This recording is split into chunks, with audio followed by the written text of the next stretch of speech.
1절에서 6절 말씀을 가지고 충성이라는 제목으로 말씀을 전하고자 합니다. 저는 오늘 여러분들에게 하나님 앞에 충성했고 하나님께 믿음으로 나아갔던 한 사람을 소개하고 싶습니다. 그 사람은요, 여러분들도 너무나 잘 알고 있는 사람이죠. 바로 장승범 목사입니다. 죄송합니다. 네.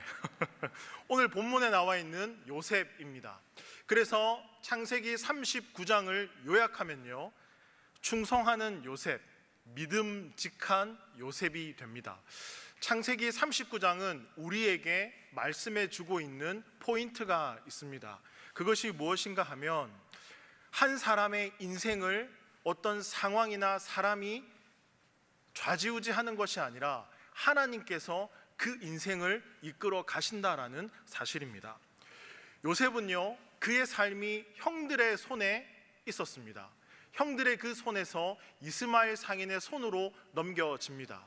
그 이스마엘 상인의 손에서 보디발 장군의 손으로 넘겨집니다.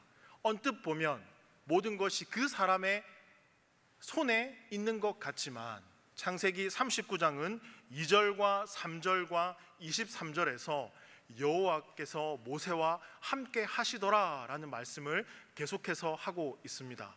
그래서 창세기 39장은 한 인생을 이끌어가는 이가 있으니 그분은 바로 예수 그리스도다 라는 이 사실을 저와 여러분에게 말씀해 주고 있습니다. 자, 그렇다면 여러분, 충성의 의미를 모르시는 분들은 아마 없으실 것입니다. 그러나 충성의 의미를 한번 생각해 보고 말씀을 이어가도록 하겠습니다. 여러분, 충성의 사전적인 의미가 있습니다. 국가나 임금이나 어떤 대상을 향해 몸과 마음을 드리는 행위를 충성이다라고 말을 합니다. 그런 의미에서 진정한 충성은요, 마음을 동반한 행동입니다. 마음을 동반한 행동, 그것이 바로 충성이다라는 사실입니다. 자, 그렇다면 여러분 생각해 보십시오. 마음이 없다면 무엇을 해도 위선이지 않습니까? 그것은 가식일 수 있습니다. 마음이 없는 사랑은 어떻습니까? 마음이 없으면 사랑이 아니죠. 마음이 없는 사고, 마음이 없는 선물, 마음이 없는 예배, 이 모든 경우도 역시 받는 사람을 불쾌하게 만듭니다. 자, 그러면 여러분, 충성스럽다라는 것을 이렇게 표현할 수 있습니다. 믿을만하다, 확실하다, 진실하다, 정직하다, 성실하다. 저는 말씀을 준비하면서 스스로에게 이런 질문을 던져봤습니다. 나는 하나님과 사람들 앞에서 충성된 사람인가? 성실한 사람인가? 나는 가정과 교회에서 충성하는 사람인가? 여러분들은 어떻습니까? 여러분들은 충성하는 삶을 살고 계십니까? 저는 여전히 스스로에게 묻습니다. 믿을 만한 사람인가? 진실한 사람인가? 정직한 사람인가? 성실한 사람인가? 충성하는 사람인가? 여러분은 어떠십니까? 그 모든 것을 통해서 그리스도의 사랑이 흘러갈 수 있기를 소망해 봅니다. 자, 오늘 2절과 23절 말씀을 보게 되면 여호와께서 요셉과 함께 하심으로 라고 말씀이 되어 있습니다. 즉, 하나님이 요셉과 함께 하셨다라는 것을 우리는 알 수 있습니다. 그리고 요셉은요, 하나님을 의지하고 하나님을 의식합니다. 그래서 이 요셉은 하나님 앞에서, 사람들 앞에서 한결같은 삶을 삽니다. 누가 보면 열심히 하는 척하고 누가 안 보면 엉망으로 사는 그런 삶을 살지 않았습니다. 들키지 않으려고 사는 그런 인생도 아니었습니다. 자, 여러분, 제가 서두에 마음이 없는 행동을 가식이라고 말씀드렸습니다. 그러나 요셉은 마음과 행동이 동반된 진실한 사람이었습니다. 이런 진실함, 정직함을요, 누가 알아봤을까요? 바로 경호대장 보디발이 한눈에 알아봅니다. 보디발은 수많은 사람들을 만나봤기에 표정만 봐도, 모습만 봐도, 이 사람과 대화 한 번만 나누어도 하나를 보면 열을 아는 위치에 있는 사람이니까요. 자, 3절 말씀 다 같이 한번 읽어보겠습니다. 그의 주인이 여호와께서 그와 함께 하심을 보며 또 여호와께서 그의 범사에 형통하게 하심을 보았더라. 하나님을 믿지 않는 세상도 보디발도 요셉의 사람됨을 알고 인격을 알고 정직함과 그 성실함을 알았습니다. 여러분, 즉 이 경호대장 보디발은요, 하나님을 믿는 사람 요셉이 무언가 남다르다는 것을 그는 알았다라는 겁니다. 저도 그렇고 여러분도 그렇고 이렇게 살았으면 좋겠습니다. 그리스도인이라고 불리는 우리들이 오늘날 이 세상에서 빛이 되어서 남다른 사람이 되었으면 좋겠습니다. 그리스도의 심장을 가지고 그리스도의 자녀답게 살아가는 인생, 가정과 직장과 학교와 교회에서 남다르다, 정말 남달라, 어떻게 하면 그렇게 살아갈 수 있습니까? 하고 질문들을 들을 수 있는 이런 삶을 살았으면 좋겠습니다. 군대에서 목회하는 목사님을 만나서 이야기를 나눈 적이 있습니다. 조금 시간이 지났지만요, 이런 이야기입니다. 지휘관들이 교회에 출석하는 장병들을 매우 좋아한다는 것입니다. 왜냐하면 책임감도 있고 착하고 배려심도 있고 성실하다라는 것입니다. 그리고 어떤 어려움이 찾아와도 종교심으로 잘 이겨낸다라는 겁니다. 교회 다니는 장병들이 대견해 보인다라는 말들을 많이 한답니다.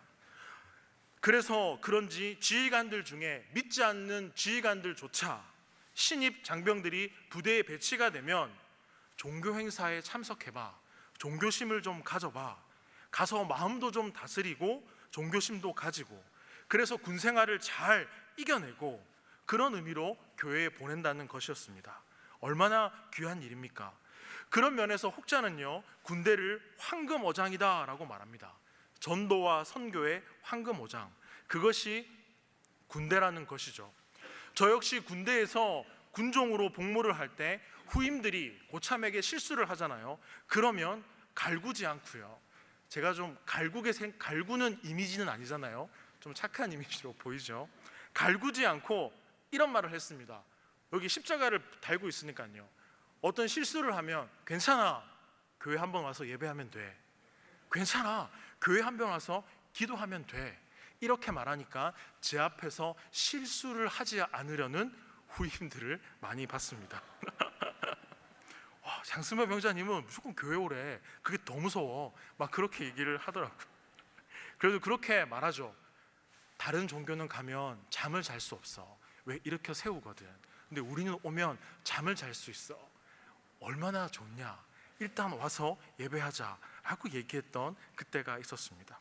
여러분, 마음이 가난하고 힘들 때 목사님과 군종병이 건넨 초코파이 하나에 감동하고 개종하는 후임들도 있었습니다. 또 아무도 면회오지 않는데 교회 가면 여집사님들이 교회 방문해서 맛있는 것도 가지고 오고, 또 앞에서 찬양할 때 군대에 오면요, 형제들은 싱어로 쓰지 않습니다. 자매들이 쓰죠. 자매님들이 쓰면요, 그것을 보고 후임들도 교회 다니지 않지만 교회 가고 싶어요 라고 얘기하는 친구들도 봤습니다. 신앙을 가지니까요. 여러분, 그런데 이렇게 좋은 점만 있는 게 아닙니다. 계급이 상병이 되고 병장이 되면 태만, 게으름이 몰려옵니다. 교회에 가기 싫죠. 쉬는 게 더 좋으니까요. 아니나 다를까, 여러분, SK 야구단의 김성근 감독님이라고 혹시 들어보셨습니까? 3번을 한국 시리즈를 우승시킨 감독입니다. 그분이 3번의 우승을 하고 리더는 사람을 버리지 않는다라는 책을 썼습니다. 그 책에서 한 인터뷰 장면이 있습니다. 기자가 묻습니다. 프로에게 가장 어려운 것이 무엇입니까? 우승입니다. 우승요? 그거보다 더 어려운 것이 무엇입니까? 라고 말하니까 이 감독님이요, 우승을 하면 할수록 더 쉬워지는 것이 아니라 더 어렵습니다. 왜냐하면 태만이기 때문입니다. 태만한 마음이 계속해서 늘어납니다. 우승을 할수록 감독의 마음에도 태만이 찾아오고 선수단의 마음에도 태만이 찾아와서 사람들이 잘 나갈 때 태만해진다는 것이죠. 게을러지고 교만해진다라는 겁니다. 자기 분수를 모르게 된다라는 거죠. 여러분, 신앙생활도 마찬가지입니다. 인생의 고난 중에는 잘 살다가 사람들이 오히려 잘 나갈 때, 평안할 때 무너지고 망가진다라는 사실입니다. 오늘 본문에 나오는 요셉의 삶을 보십시오.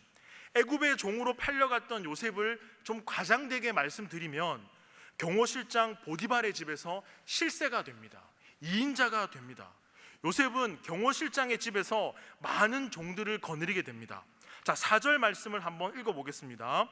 요셉이 그의 주인에게 은혜를 입어 섬김에 그가 요셉을 가정 총무로 삼고 자기의 소유를 다 그의 손에 위탁하니, 보디발은 요셉이 믿음직해서 집안의 실세로 세우고요, 모든 것을 관리할 권한을 그에게 줍니다. 이제는 요셉의 말 한마디에 집안에 있는 모든 사람들이 발에 땀이 나도록 뛰어다녀야 됩니다. 자, 5절 말씀 계속해서 읽어보겠습니다. 그가 요셉에게 자기의 집과 그의 모든 소유물을 주관하게 한 때부터 여호와께서 요셉을 위하여 그 애굽 사람의 집에 복을 내리심으로 여호와의 복이 그의 집과 밭에 있는 모든 소유에 미친지라. 요셉은 이 보디발 장군의 모든 재산을 관리하면서 재산의 소유가 늘어나게 됩니다. 요셉이 손대는 것마다 형통하고 잘 됐죠.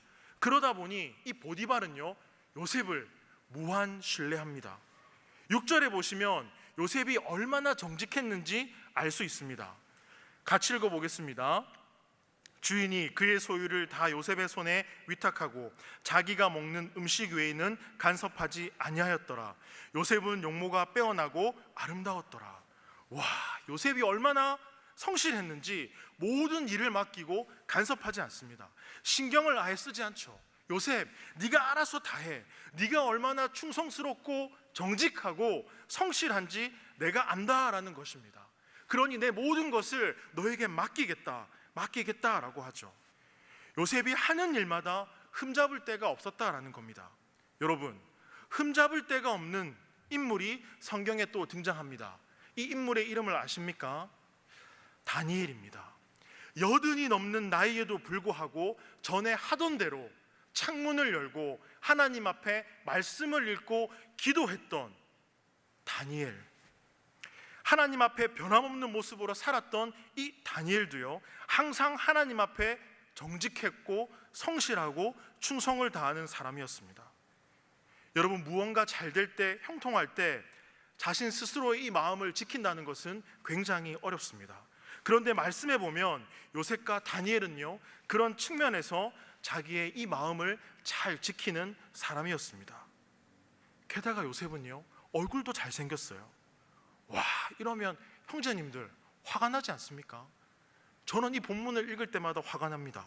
다 가졌는데 얼굴까지 잘생겼어요.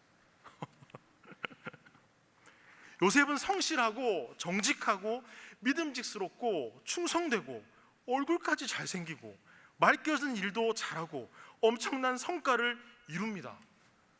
와, 제가 이쯤 되었으면 저는 흔들렸을 것 같습니다. 와, 내가 그동안 어떻게 살았는데 형들이 날 팔았잖아. 상인들의 손에서 이곳까지 왔잖아. 이제 내가 드디어 실세가 되어서 무언가를 누릴 수 있게 됐잖아. 내가 말 한마디만 하니까 집안에 있는 모든 하인들이 뛰어다니네. 내 눈치를 보네. 와, 목에 좀 힘도 들어가고 대단한 존재처럼 보여지고요, 좀 갑질도 한번 해보고. 그런데 여러분, 만약에 요셉이 이렇게 살았다면 언젠가 앙심을 품은 사람이 요셉의 잘못을 폭로했겠죠. 혹 아무도 폭로하지 않았더라도 이런 삶을 산 사람은 스스로 결국 무너지게 되어 있습니다.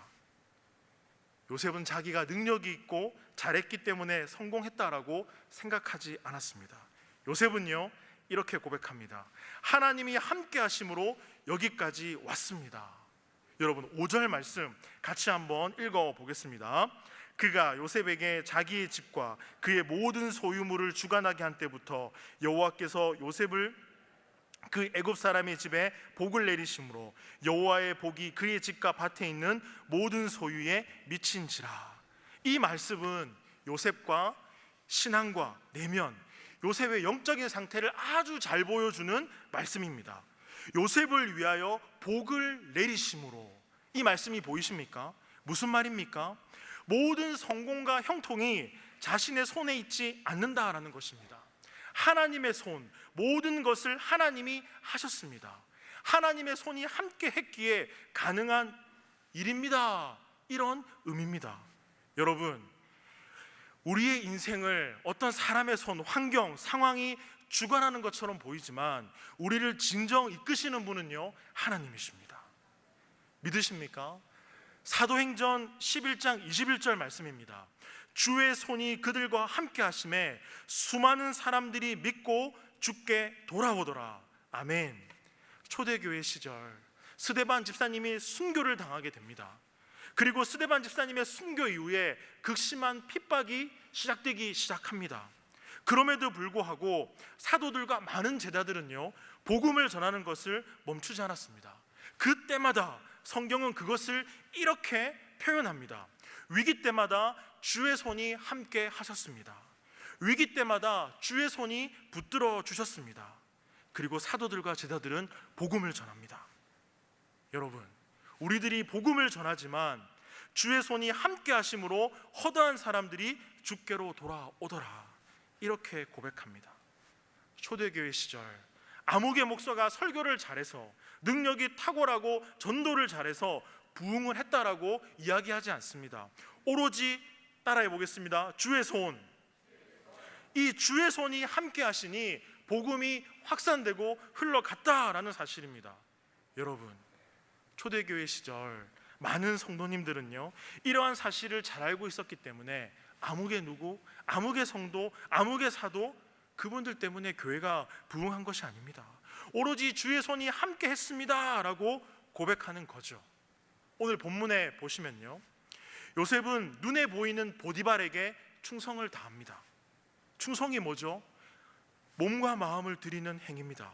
보이는 대상에게 자신의 몸과 마음을 드리는 것을 충성이라고 말합니다. 그러던 어느 날 보디발의 아내가 유혹을 합니다. 요셉의 입장에서 이 유혹을 거절한다는 것은요, 매우 위험한 일입니다. 거절하지 않으면 모든 것을 누리고 살아갈 수 없거든요. 들키지만 않으면 되는 거 아닙니까? 보디발 장군은 바쁘잖아요. 적당히 충성하고 보디발의 아내와 즐기고, 모든 것을 다 버릴 수 있고 자칫 잘못하면 죽을 수도 있습니다. 그럼에도 불구하고 요셉은요, 눈에 보이는 보디발에게 충성을 다합니다. 자신을 믿어준 보디발 앞에 정직하게 충성을 합니다. 설령 충성하다 모든 것을 잃고 쫓겨나더라도, 죽더라도 요셉은요, 충성합니다. 그 유혹을 거절합니다. 여러분, 요셉이 어떻게 이런 삶을 살아갈 수 있었을까요? 따지고 보면 이것은요, 요셉의 신앙의 그 답이 있습니다. 요셉의 고백 39장 9절 말씀을 같이 한번 읽어보겠습니다. 이 집에는 나보다 큰 이가 없으며 주인이 아무것도 내게 금하지 아니하였어도 금한 것은 당신뿐이니 당신은 그의 아내임이라. 그런즉 내가 어찌 이 큰 악을 행하여 하나님께 죄를 지으리까. 아멘. 요셉의 신앙이 보이십니까? 내가 어찌 이 큰 악을 행하여 하나님께 죄를 지으리까.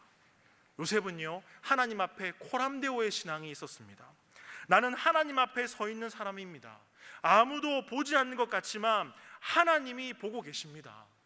아무도 없는 것 같지만 하나님이 계십니다. 요셉은 그렇게 하나님 앞에 살아갔던 충성된 사람이었습니다. 하나님께 충성하는 남다른 사람 요셉의 삶을 여러분들은 지금 듣고 보고 계십니다. 그런데 오늘날 우리의 모습은 어떻습니까? 한국교회 성도님들의 모습과 삶은 어떻습니까? 여러분, 기윤실이라고 들어보셨습니까? 기독교 실천 운동 협회, 여기서 설문조사를 했습니다. 만 19세 이상 1000명을 대상으로 교회를 신뢰한다 안 한다? 신뢰한다 19.3%. 우리가 거리를 다닐 때 10명 중 8명은 교회를 믿지 못하겠다라는 수치입니다. 직장 동료도 믿지 못하겠다. 이유가 뭘까요? 언행일치가 되지 않는다라는 것입니다. 말씀대로 살지 않는다라는 것입니다. 여러분, 말씀을 붙들고 살아가고 계십니까? 다니엘은요, 80이 넘는 그 나이에도 말씀과 기도로 하나님 앞에 나아갔던 사람이었습니다. 요셉도 그랬죠. 널 보니까 하나님이 살아계시지 않는 것 같아, 너나 나나 비슷해, 이런 얘기를 듣는 게 아니라 하나님 앞에 정직하고 충성스럽고 믿을 만한 인생으로 살아갔다라는 것입니다. 여러분, 하나님의 일하시는 방식은요, 무엇인지 아십니까? 어떤 자리에 어떤 사람을 쓰시기도 하지만 빛이신 하나님께서 우리에게 임하셨잖아요. 그럼 이 빛이 세상을 향해 비춰지는 빛이 되어야 될 줄 믿습니다. 교회가 선교와 구제와 사회봉사는 많이 한다는 것을 인정하지만 한국 교회는 신뢰하지 못하겠다. 왜 이런 위기가 찾아왔을까요? 저는 이것이요, 믿는 것과 행하는 것의 괴리라고 생각합니다. 몸과 마음이 따로 노는 것, 서두에서 말씀드렸던 가식이죠. 여러분, 충성의 의미가 무엇입니까? 몸과 마음을 드리는 행위, 그것이 충성입니다. 우리가 정말 하나님 앞에 가정과 직장과 학교와 내가 몸담고 있는 수많은 공동체 앞에서 정말 진실한 사람, 정직한 사람, 충성스러운 사람인지 고민이 됩니다. 여러분은 어떠세요? 여러분들은 하나님의 말씀을 잘 간직하고 정말 충성을 다하는 그리스도인의 삶을 살아가고 계십니까? 그럼 목사님은요? 저도 고민이 되죠. 여러분, 우리 교회의 미래는 누구에게 달려 있습니까? 여러분들에게 달려 있습니다. 한국 교회의 미래도, 그러나 궁극적으로는 우리의 손이 아니라 하나님의 손에 달려 있습니다. 하나님의 손.